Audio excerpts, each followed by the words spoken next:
gudoomiyihii hore gobolka Sool Cabdirashiid Xuseen Carab Gargaar oo soo gaaray magaalada Laascaanood ee xarunta gobolka Sool oo shir jaraa'id ku qabtay Hotel Xamdi ee magaalada Laascaanood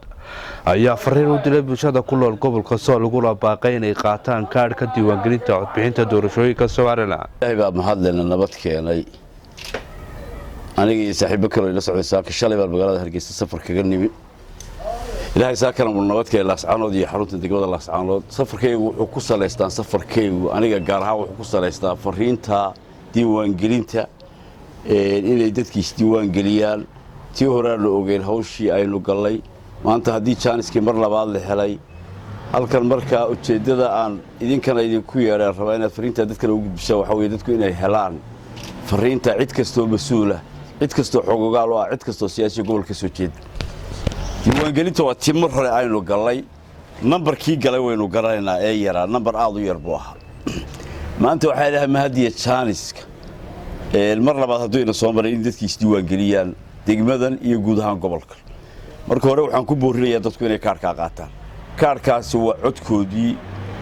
iyo xuquuqdoodii asaasiga ahayd waxay ka cawdaan dadweynaha degmadan iyo reer Laascaanood hebel ma aanu dirsanayay halka ayaa noo joogay nagu metela maanta waxa fursadayda waxaan rabaa ma sharaxi karo waqti badan uma helayo inaan sharaxo muhiimadda uu idin leeyahay kaarkaas iyo xuquuqda ku saleysay laakiin waxaan rabaa inaan idin sheego in badan baad ka cabateen hebel yaa geeyay hebel yaa dirsaday hebel uu metela maanta waxa muhiim idin ah inaad doorataan ciddii aad masiirkiina u dirsanaydaan waxaan maqlaa marka laga sheekaynayo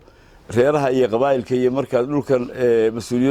mas'uuliyad badan oo kala duwan baa ka qabtay halka ayaa loo joogay guddi heble ayaa loogu jiray reerna ma ogola ama degmana ma ogola inay ka maqnaato urur iyo organization jira waxa maanta la rabaa inaad cid u samaysatid ay kugu badashay waa dawladnimadii dawlad intaas oo chance waxa ku siinad kaar ka qaato u codayso qofkii aad doonaysid hadii degmata iyo deegaan tahay marka hore taas waxaan rabaa kale inaan ku daro hawsha wacyigelinta iyo kimishkuna xaq u leeyahay aniguna afarinteeda raacinay diiwaangelinta waxaad isdiiwaangelinaya dadka intii uu xuquuqdu u ogashahay kow labo waxay isdiiwaangelin intii aan markii hore isdiiwaangelin saddex haddii aad mar hore isdiiwaangelisay ama haddii isdiiwaangeliso inaadan ku noqon waxaan kula talin lahaa cid kasta waxaan filayaa in siyaasiyiin badan iyo mas'uuliyiinta gobolka ay imaanayaan qoliyaha Hargeysa iyo shirarka ku qabanaya dumarka iyo muxuu ahaa haweenkii kula shirayeen halkan Hargeysa abaalku kaga jiro xololaha kaalay halkan oo fiicantii laakiin kaalay degmooyinkii waxba shirka Hargeysa tari maayo halkan shaqo badan uga baahan tahay halkan u baahan tahay dadku degmooyinkii tulooyinka in la tago dadweynahana intaasan ku oran lahaa sidoo kale eegas gudoomiye Cabdirashiid Xuseen Carab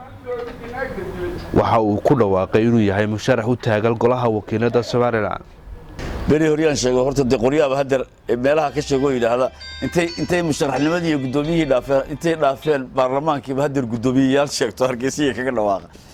anigu waa sharaxanahay laakiin waxay ku xulantay dadku inay isdiiwaangeliya waxay ku xulantay inaan shaqeeyo qof kasta waxaan leeyahay halkan kaalay dadweynuhu cidda ay dooranayaan iyaga xaq u leh qof kasta wuxuu dadka galiyay ka soo reey su'aashaada marka dhab ugu soo noqdo waa sharaxanahay waan rabaa inaan isu taago golaha wakiilada diyaar la yiraahdo خضر تربي بدأ 24 TV Laascaanood